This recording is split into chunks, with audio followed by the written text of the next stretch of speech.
listening to a download from the outdoorstation.co.uk. Number 322. Hi everybody, and welcome back once again to another podcast here on the Outdoors Station. I get many emails from our listeners around the world, whether they're in the UK, Germany, Netherlands, or further afield in Asia, Australia, or the good old US of A.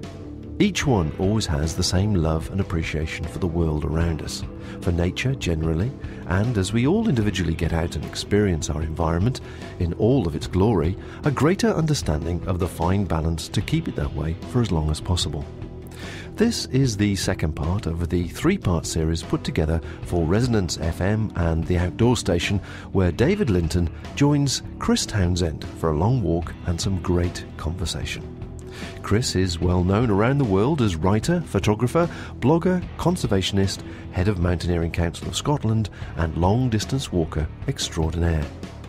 In this part, as they trudge through the snow high on the Cairngorm Mountains, the topic naturally turns to conservation, and Chris has some very interesting insights into the different viewpoints from those with very different agendas.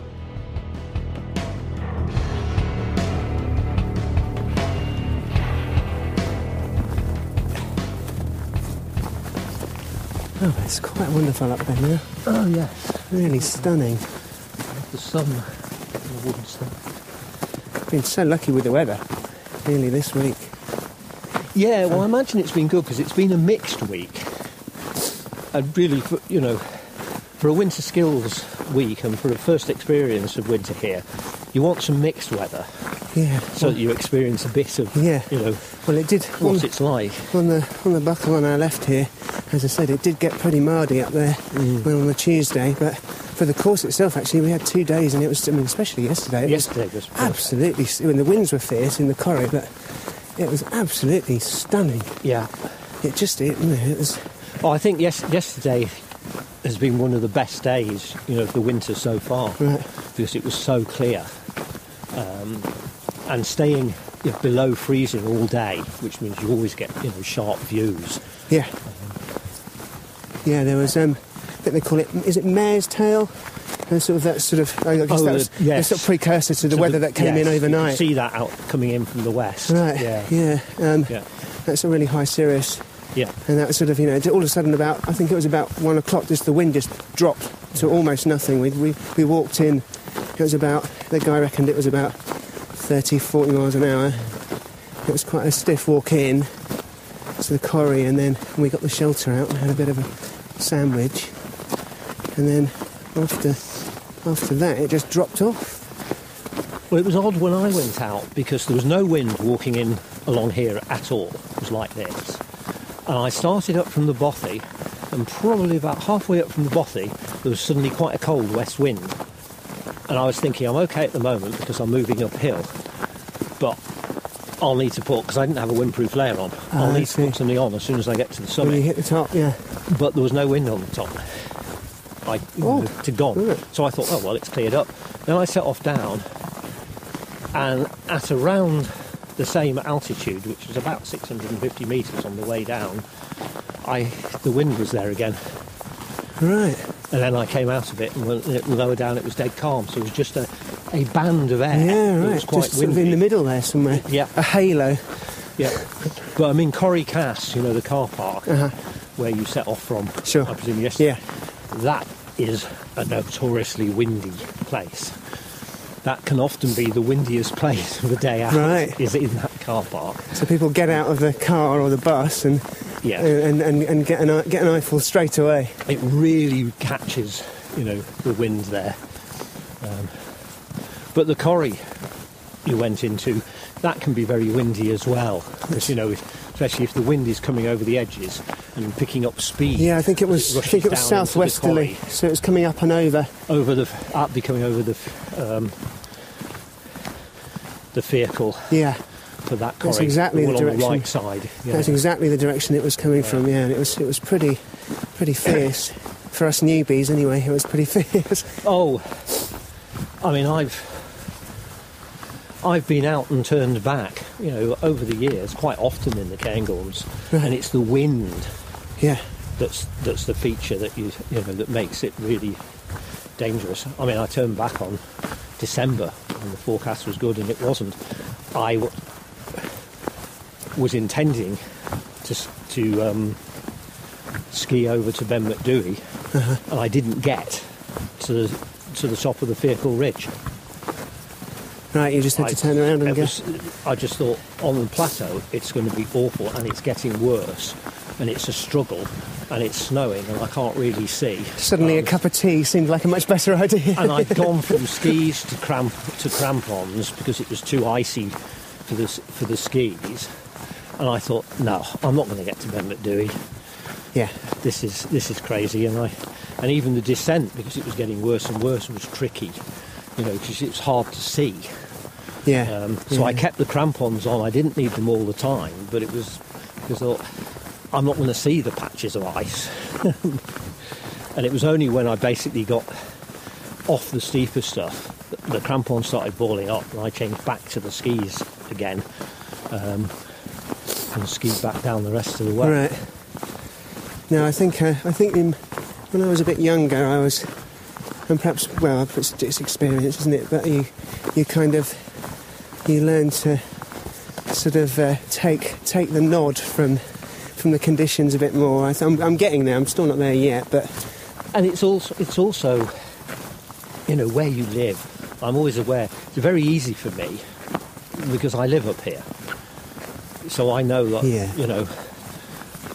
I'll go out next week. I'll go home and do. Being self-employed as well, I can always think, well, I'll go home and do some work instead. Sure. And go out when the weather's better. There's another day, isn't there? As a visitor from a long way away, people can't do that. We were discussing this yesterday because the accident figures show that it's not a huge number. It's 52% or something, but of accidents to walkers and climbers in Scotland are from people outside Scotland. Yeah. And it does seem that part of the reason for that is people feeling, I'm only here for a week. Got to make the most of it. I don't know when I'll get back again. Yeah. I want to go out every day. Yeah. I want to make the most of it. You know, because one of the things we were talking about is how to get information over to people down south about up here.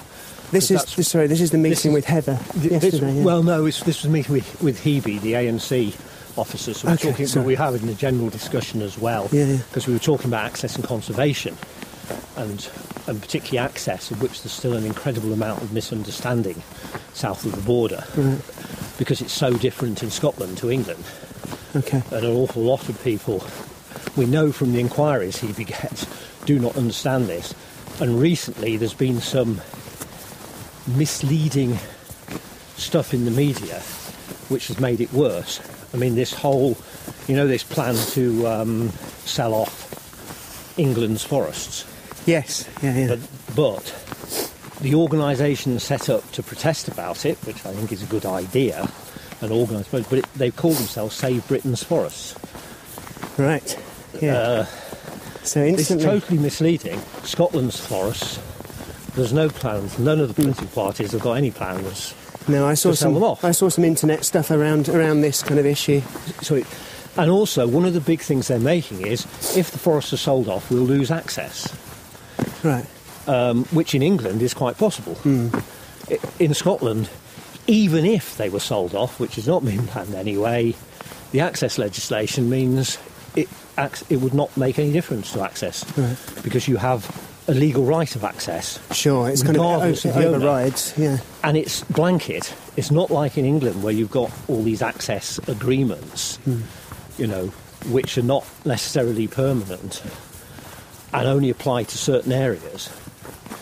In Scotland, you have a right of access, and that's that. So it's totally different, you know. The only things that can revoke that are, first of all, it comes with responsibilities, which are mostly common sense. You know, I mean, if you go into a forest and start chopping down the trees or lighting fires, you can be thrown off. Sure.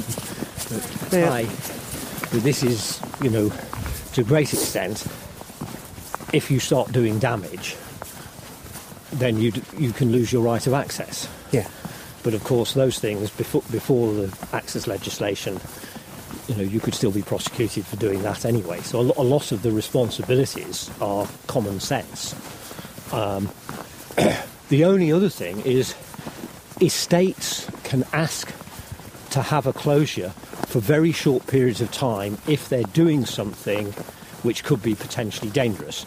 So, if the Forestry Commission is actually doing logging in an area, they can apply to have that closed off. Of course. But only for the short period while they're doing the logging. Sure. I mean, the access legislation in Scotland says, that there is a right of access by a non-mechanical means. Yeah. So there isn't a right of access for motorbikes or 4x4s, but there is for walking, cycling, canoeing, skiing, anything that doesn't have an engine, basically. Sure. And that includes as well a right to wild camp. Well, again, I started doing that in England and Wales.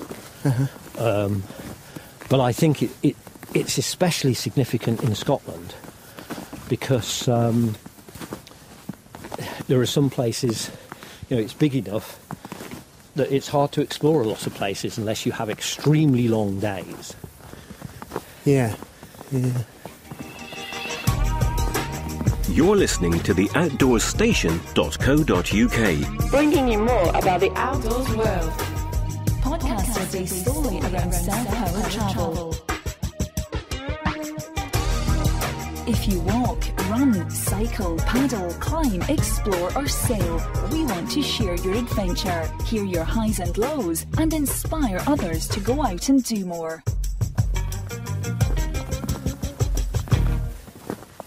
The other thing that's changed here, I still don't like the fencing, but This fencing out down to the whole of the forest, the old forest fence there, and where the trees start here. This whole area was bare because of people walking down. Right. Okay. So they put this in, and there were no steps then. Right. So as it got more eroded, people had just spread out. Yeah. So they put the fence in maybe 10 years ago, and the steps, to keep people here. And it's amazing how much. And it's grown back. It's grown back each side, so that I suspect they could probably take the fence out now, and leave the steps. Right. Because most people are still going to use the steps. You're not going to walk down through this stuff. No. The heather's now deep enough, and the snow around it gets deep enough. But no, the way it's grown back, that heather is stabilising the slopes now, and as long as it's not heavily trampled again, I imagine those slopes will be fine. So it really does sort of. Well, I don't know. You tell me, but it seems to me that it is a case then of having custodians, more stewards, or at least a consistent have that consistency, so people are constantly checking this kind of stuff, and making sure that we can take those fences away, like I said, and then come back and have a look again, and make sure that it's here and it's staying. That regrowth is going to stay there.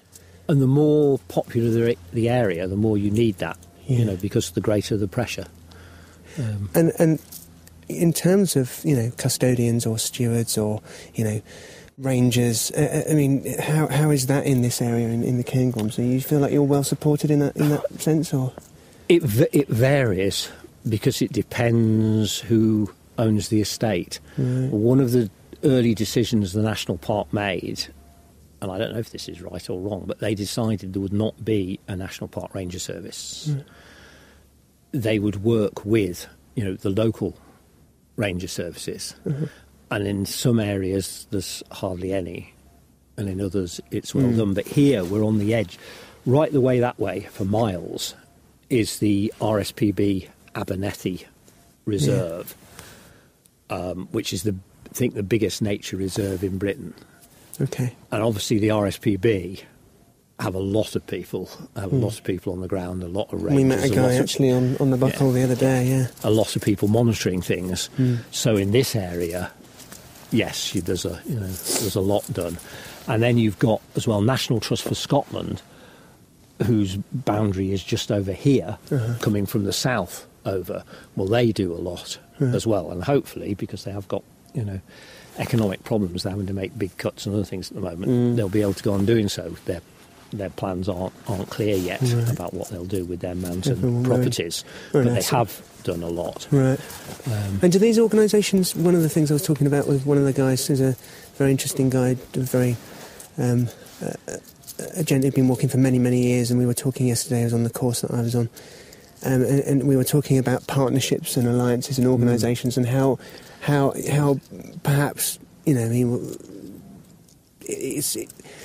Green Lobby, perhaps as it's a bit confused, some of the messages that are getting sent out. Well, there is a split. I mean, the organisations work together both locally, and nationally, Scottish nationally. There's an organisation called Scottish Environment Link, which is an umbrella organisation for a wide range of groups. From the straight sort of urban environmental groups like Friends of the Earth, through to Mountaineering Council of Scotland's John Muir Trust, and so on. And that is very useful for working together. There's also, locally, the estates, one of the things the National Park does to some extent is work with the different estates and have them working together. I think it's a shame. Before the National Park, the idea of the Westminster government was that the Cairngorms didn't need any statutory protection. It could all be done voluntarily. But they did set up a thing which was government funded called the Cairngorm Partnership to coordinate this. And the Cairngorm Partnership set up lots of different groups to get people working together. And there was a Cairngorm Recreation group, which I was asked to be on. This is how I got involved with the MC of S, actually volunteering for them, which I was asked to be on as I lived locally, met in Granton. And that had on, MC of S, the Ramblers, RSPB, the deer stalking group, some of the estates, the ski people, Glenmore Lodge, a whole variety of people. It really wasn't. And we had regular meetings to discuss things, and I thought that was really useful because we were all actually meeting and getting together. When the National Park was set up, they scrapped all these groups and said they're not needed. I still don't think that was a good idea because it hasn't been replaced with anything, and certainly I know a lot of the groups, recreation groups in particular, have felt they have less contact than they used to, and less contact with the park as well, ironically enough, than the Cairngorm Partnership. The problem you were saying with, conflicting messages, I don't think there's any way to resolve that, because there is a clash between what I now think of as the urban environment groups, like Friends of the Earth, and the countryside conservation groups. This became clear. The Bewley-Denny line, this big line of pylons. When that was announced, it was discussed at Scottish Environment Link, and some of the groups there, like Friends of the Earth, were in favour of it, so they would not hear of Scottish Environment Link opposing it. And because of that, we set up a group, the Bewley-Denny Landscape Group, which was the MC of S, John Muir Trust, Scottish Wildland Group, National Trust for Scotland, the Scottish Protection for the Rural Environment, I think the Ramblers, but basically the conservation-minded groups who were opposed to it. But we couldn't do it under the Link umbrella because there were groups in it who were in favour of it. So, but it was because we had all the contacts through Link anyway, so it was easy enough to set up a separate group. But there is that split. There are groups. I mean, I had what I felt was an astonishing discussion with a representative of Greenpeace. Now, Greenpeace are very centralised. They don't have a Scottish office. They do everything from London. But obviously they have people here in Greenpeace who is in favour of wind farms everywhere, in favour of Beauty Daily Line, and just dismissed the Highlands as, well, everything in Scotland's wrecked anyway, there's nothing there to conserve, so it's not an issue. Wow. End of story. You know. That is astonishing. And I said, well, I can show you places. And they said, oh, no, we're not, you know. And he seemed to take the attitude, if there were places in Scotland worth conserving, then they'd all be wilderness areas, national parks already, as they aren't. Which is like a reverse thing, because if you took that attitude, you'd never get them. Yeah. Because everyone, you know, isn't automatically in one. But that's where I started thinking about there is this difference. The urban environmental groups are now, to an increasing extent, not really interested in the natural world or conservation. You know, they're interested in maintaining, you know, the urban industrial lifestyle. And that's a different approach.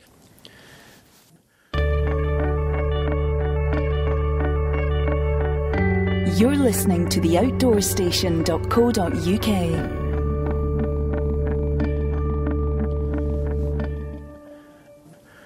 I think the thing you said about, you know, feeling in touch is really important, and this became clear. I mean, we're going back a bit now, but if you remember the foot and mouth outbreak, when for a relatively short period of time, it was basically like the Scottish Hills are closed. You cannot come. And tourism, which is worth far more than, you know, sheep and cattle farming in the Highlands, because it's marginal, well, it only exists here because it's subsidised, really, fell away. Not just, obviously, hill walking and mountaineering, which is a very important part of tourism for the Highlands, but general tourism as well. And what it showed was one of the reasons people came up here was to see the landscape, but also for feeling in touch and the sense of freedom that gave. And to drive around the Highlands or, you know, walk around the Highlands and see close signs everywhere destroyed that. Right. So people didn't come. It was like, no, even if they didn't do much, even if they're never going to go up Dewey or whatever, but just having the space and feeling I'm in touch with nature, there's freedom to do what I want here is important, you know. But it's interesting that sort of, you know, it's a very personal kind of, again, micro, kind of, I don't like to use the word emotional, but a kind of a psychological, certainly, response that feeds into the very macro sort of political, ecological conservation and this urban, non-urban split that you're talking about. Why is membership of the RSPB and the National Trust of England and Wales and the National Trust for Scotland and the Ramblers and so on vastly higher than the membership of any political party? You know, I mean, the Labour Party, the Conservatives, would love to have a membership half that of the RSPB. Don't give them any funny ideas, Chris. No, you know, but the thing is, it is, I think, because of that, people, even if they're not out there all the time, but being a member of an organisation that they know is involved in this and working for it gives you a feeling of being, I am actually part of it, even if I'm not there. Yeah. You know, the only birds I may see may be the blackbirds and sparrows, you know, that I feed in the garden in a city, except when I get the opportunity to go out. But it's important for people to know that the RSPB is out there working to conserve all these wild landscapes and all these other birds. And, of course, the other thing, I mean, you said earlier about the RSPB, you know, having a different focus to mountaineering. But with a lot of the conservation groups, there's been a spreading of ideas that means they're closer together. Right. The RSPB, certainly for many years now, have realised that you can't just say we want to preserve this bird. No. You've got to preserve the habitat on a large enough scale. So hence with here, you know, they very much want to restore Abernethy to a wilder state. It wasn't a question of saying, well, we've got it, right, how do we look after the birds and not bothering about the trees and everything else? I mean, an awful lot of the work they've done on Abernethy has been about regeneration of the forest, right, because that provides a better habitat for the birds. And in mountaineering, and you know, this certainly comes from our members, the conservation of the whole wild landscape is the most important thing, not just, if you could say, the summits or the mountaineering bits, but it's the whole thing. And when we did a membership survey a couple of years ago, 92, I think, % of our members put conservation and access at the top of the list of what was important for them and why they were in the MCFS.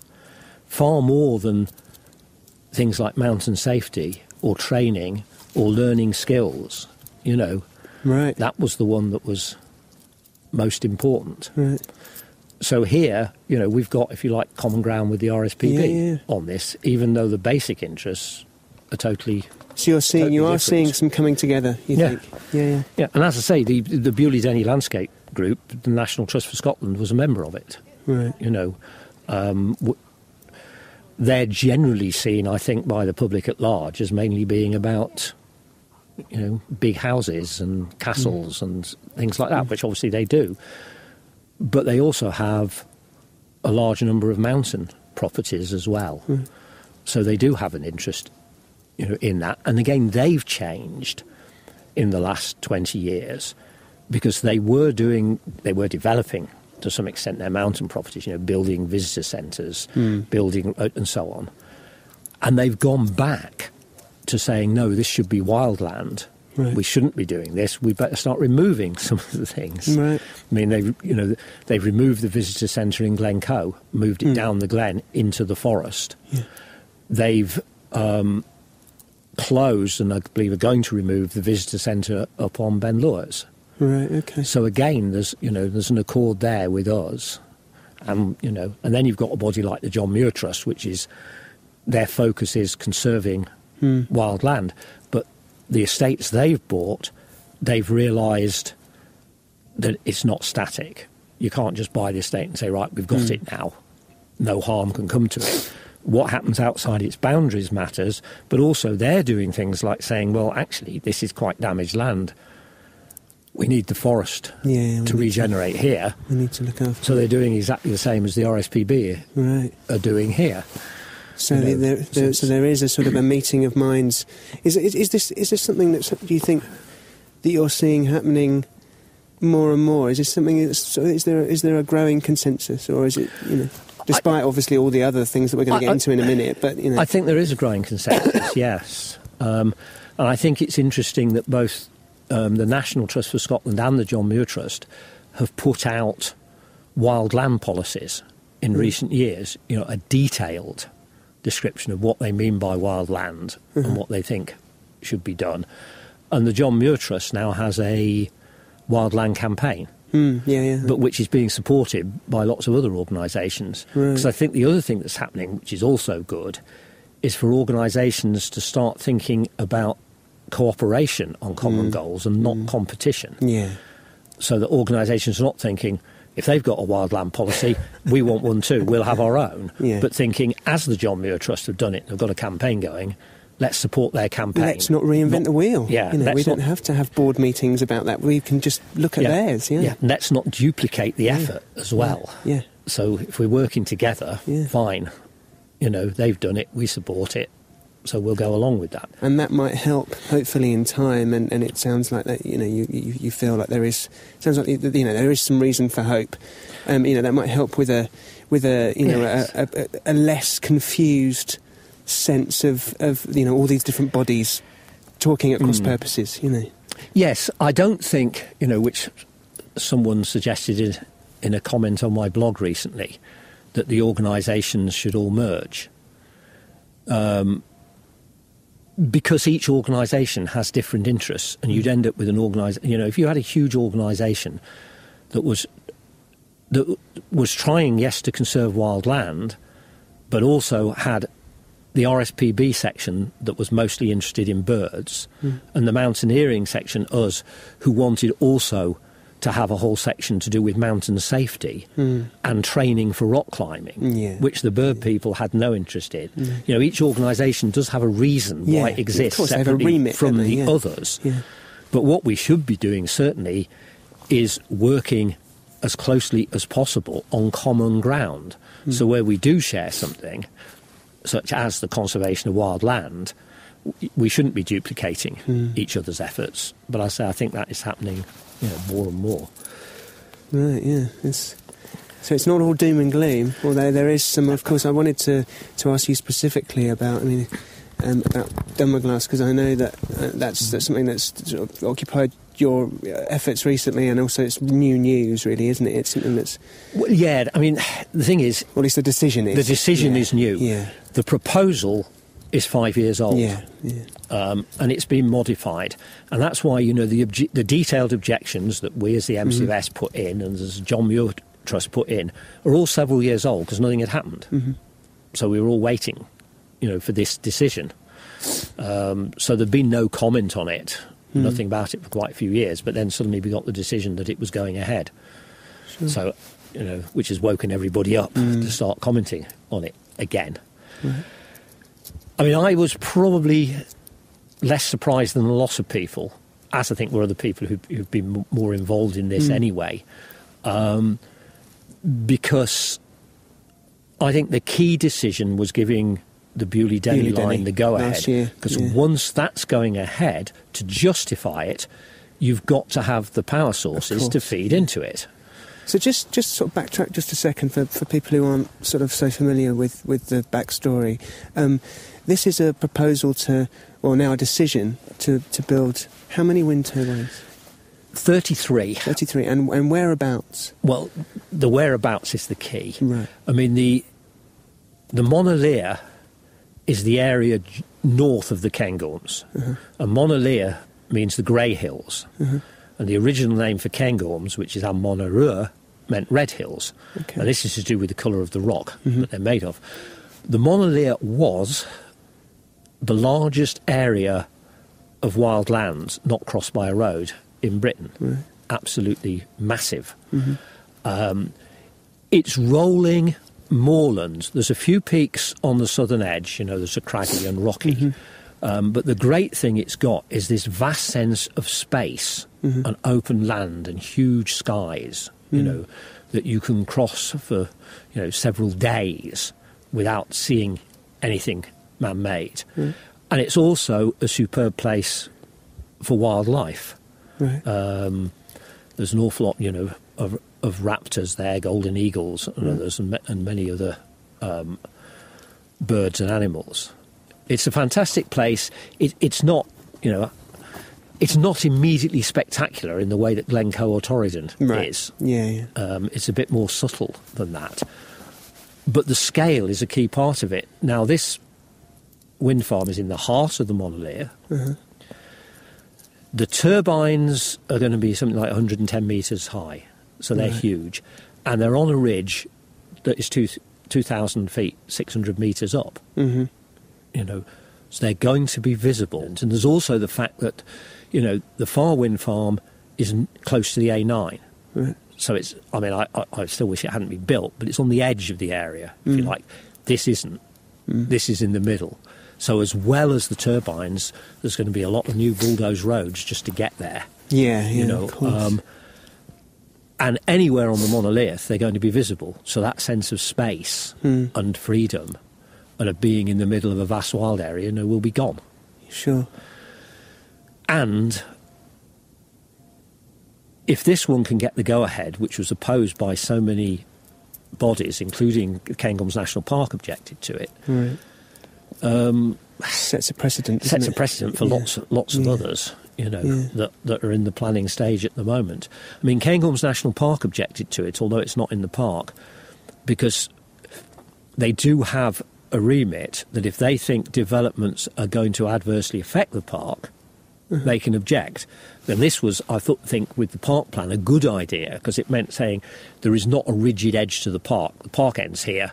You can do what the hell you like a foot over the border. Right. It's more saying, well, although the park has to have a boundary, the area around it does affect the park. Cairngorms National Park, have been relatively conservative in objections and things. So they don't, it's not like they object to everything that happens anywhere near them. So the fact that they objected to this is significant. Right. They clearly did feel this is very detrimental. What was the basis on which they objected? Well, their basis was purely the landscape one, right. that it would be a visual intrusion. Right. You know, because obviously they can't object to the effect it will have on people actually in the Monolith, because that's not part of the park. That's not but they can object in saying, you know, this will have a detrimental effect on the landscape as viewed from the park, because it will be visible from so many summits in the park. And we don't, you know, we think this destroys, if you like, some of the feel in the park. Sure. So theirs was a much more limited one. Yeah. Because of, you know, where they are. And the MCOS response, just to kind of, again, to go over for people who haven't seen it. Well, we had a number of concerns, and again, the landscape was the biggest one. Mm-hmm.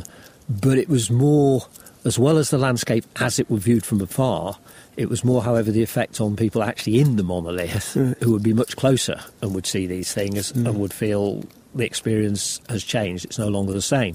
But we were also concerned about what this meant for access, because it does come up very close to one of the Corbetts.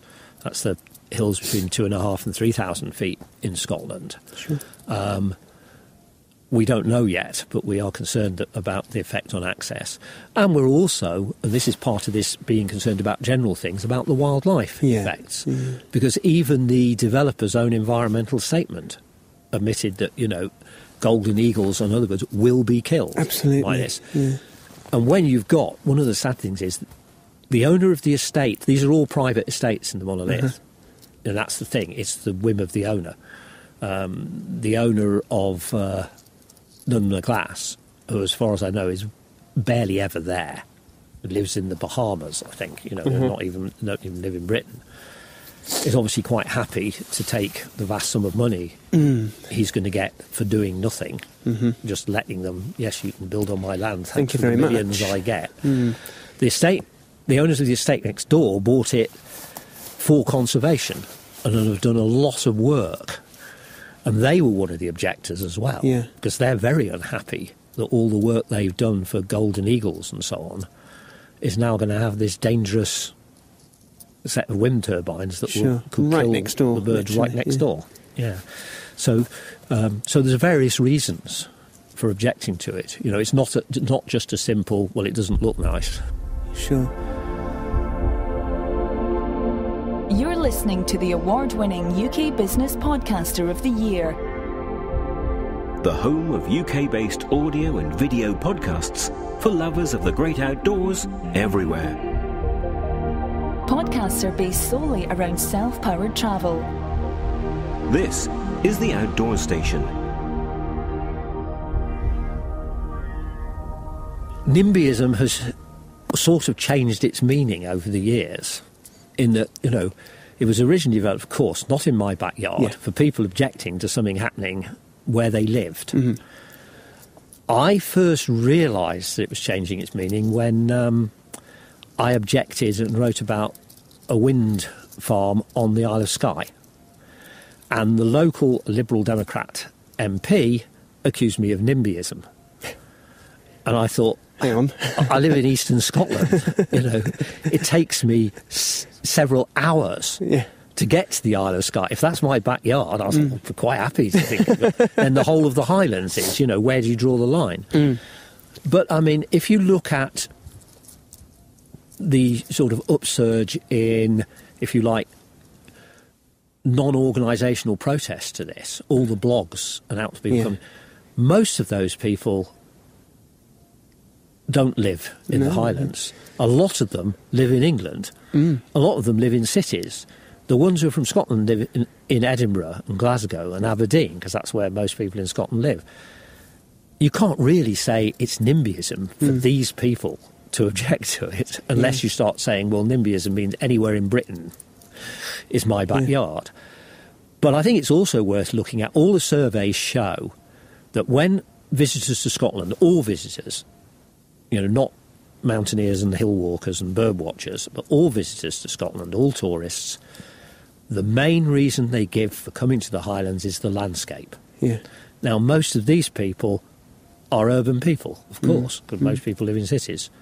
But that's the reason they give. They may go to all sorts of things, but they don't come to the Highlands because they can go to the Loch Ness Visitor Centre on Loch Ness, or because they can go shopping in the Eastgate Centre in Inverness, you know, or they can visit the museum in Fort William, or they can go to distilleries. They may do all these things, but it's not the prime reason. The landscape is why people come. So the landscape obviously has value for an awful lot of people who are not local. So it's about recognising that value, isn't it? Yeah. And even for those people who are that way inclined, to put a financial and economic value on it, if that's the way they're thinking. Sadly, yes, because I think there are some people who do not have any comprehension, you know, of the value of landscape or nature in itself, and can only see it as worth anything if you can. There's a pound sign in front of it. Yeah. But here, again, tourism is the biggest industry in the Highlands. Right. So it is important. Yeah. And hill walking and mountaineering is a major part of that. The last time they did a study, you know, hill walking and mountaineering was worth far more than all the other outdoor pursuits, including skiing, but including, you know, deer stalking, fishing, etc., put together. Right. So hill walking and mountaineering, you know, is a significant part of tourism in the Highlands. And most hill walkers and mountaineers, not all, but most, from what we can gather and everything that's said, are not in favour of wind farms and pylons and so on, you know. So it's a case of who's benefiting from this you know, these new developments, and who stands to lose, and you know, well, obviously, you know, humans all stand to lose, but there's a massive wildlife implication, and I understand from Dunmaglass as well, you know, in terms of the you know, soil erosion, as you were saying, kind of road building, access to these, you know, the construction of these things, as well as once they're built, then you've got a massive raptor implication as well. So the who benefits is a big problem, and this is where I think the system is wrong, because there's no organised energy plan. It's more, if someone puts forward a proposal for a wind farm and the owner of the land is happy to take the money, then they apply for planning permission. But there's no organisations, there's no plan, there's no looking and saying, well, we've already got a wind farm here, that's enough for this area. Right. And obviously, you know, landowners are making a lot of money. I mean, a lot of money, millions, hundreds of millions in this case, I think, yeah. But they don't have to do anything. So once all they have to do is say to the company, fine, you go ahead. So and the companies are only doing it because they're making money because of government subsidies. There was an interesting story yesterday. One of the turbine manufacturers in Scotland has gone bust. It's not Scottish owned, but the company's gone bust. It's already had 2 million from the Scottish government to try and bail it out, and there's talk of even more money to keep it going. But the whole article said that this is because there's a general decline in turbine installation and construction at the moment in Europe because companies are cutting back because they're not making enough money. Okay. Which I think also shows that the whole way it's being organised at the moment is to do with, if you can make a profit, go ahead and do it. It looks like we can't make a profit, right, we're not going to bother. Well, it's sort of, once again, sort of short-termism. Yeah. And no overall plan.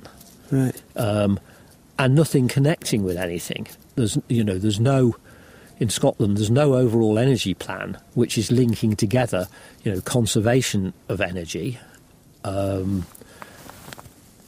different forms of energy, and looking at a mix and saying, what does this all come to? It all seems to be about, hey, we're all right, we just build wind turbines all over the place and that provides enough energy.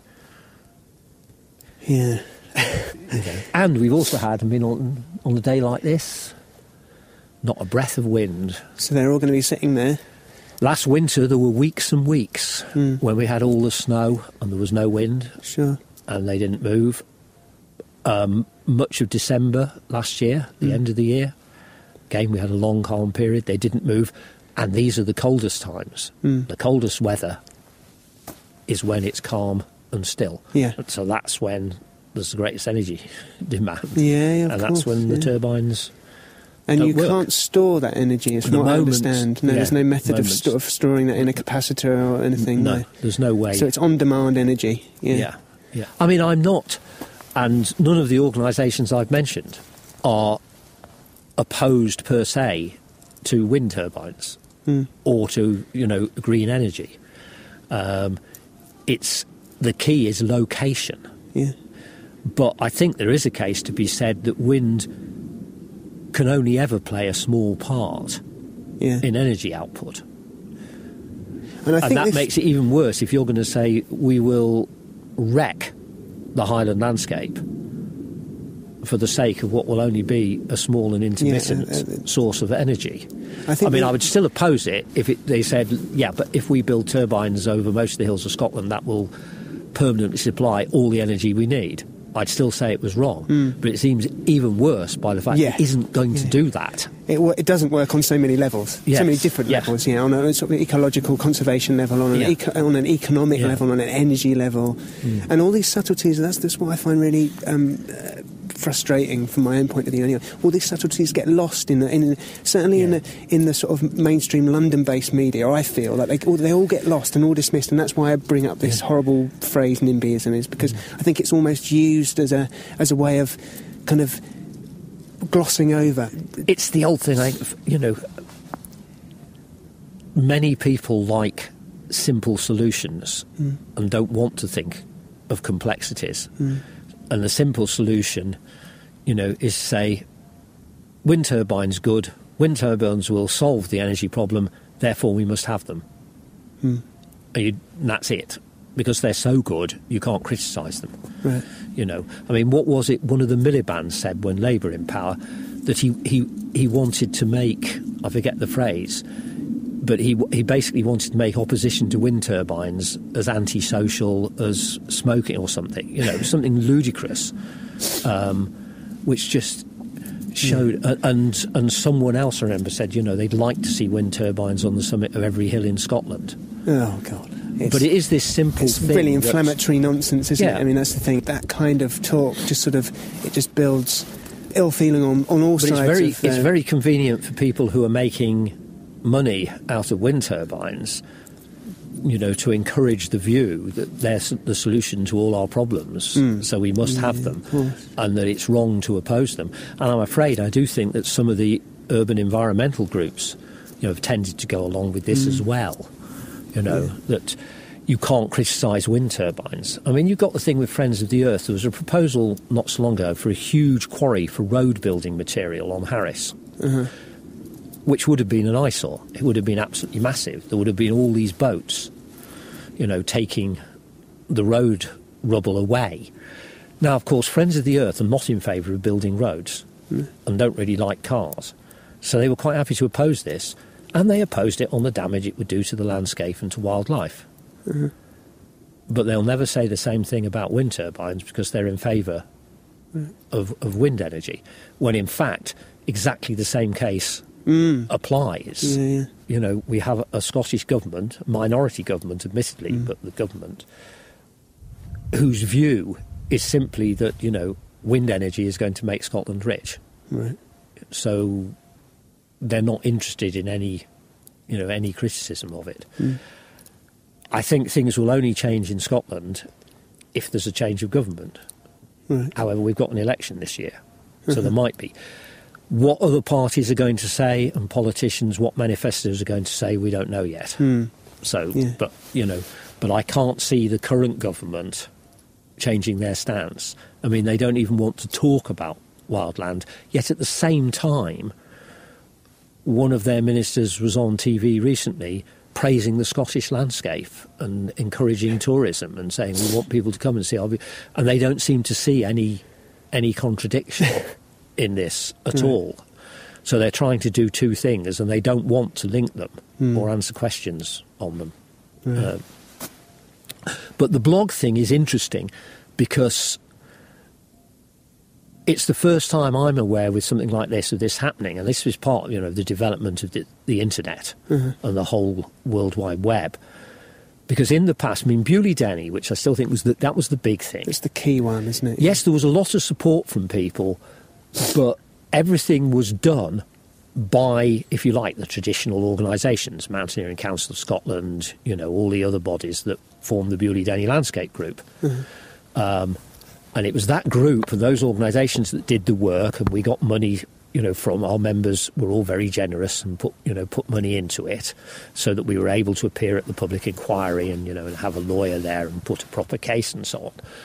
But it was all done in, if you like, that's the traditional way of doing it. There was no, if you like, grassroots movement behind it.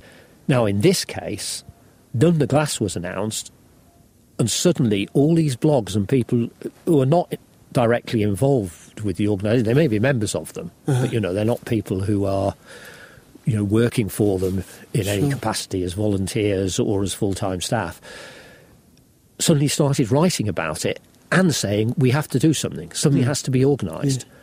And I say, I'm not aware of that before. So we've now got a grassroots springing up of people who are saying, we want to do something. And organise it themselves and through themselves, not, why aren't the MCFS doing something about it, but more, we need to do something, why aren't we doing something about it? And accepting that the traditional organisations have done their traditional work and it hasn't worked, Well, it may have brought it to a head. Except by publicising it. I suspect that since the decision for it to go ahead was announced, more people have probably read, the objection from the MCFS and the objection from the John Muir Trust than ever read it when we made those objections. Certainly that's the case for me. Lots of people it made me aware what of the first said. Time. Which is good. It's a shame we hadn't got this when it was announced. Yeah, of course. Last year or a year and a half ago, or rather 5 years ago when it was all... Yeah. But it will be interesting to see where this, just how big this grassroots movement is, where it goes, what happens. Sure. I mean, I think it's a positive sign. Sure.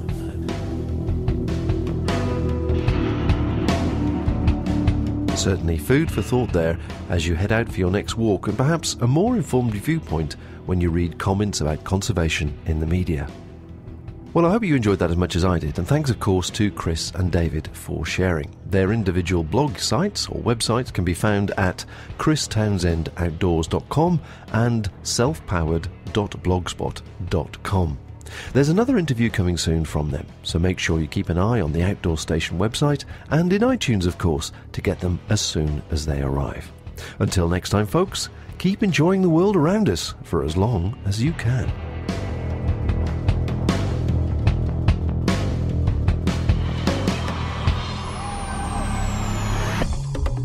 Thank you for listening to this podcast. To hear more from our extensive free library, please visit the website at theoutdoorstation.co.uk. You can now follow The Outdoor Station on Facebook, where we chat about each programme we produce, answer questions and discuss future productions. Why not join us there? This podcast is produced and hosted by theoutdoorstation.co.uk.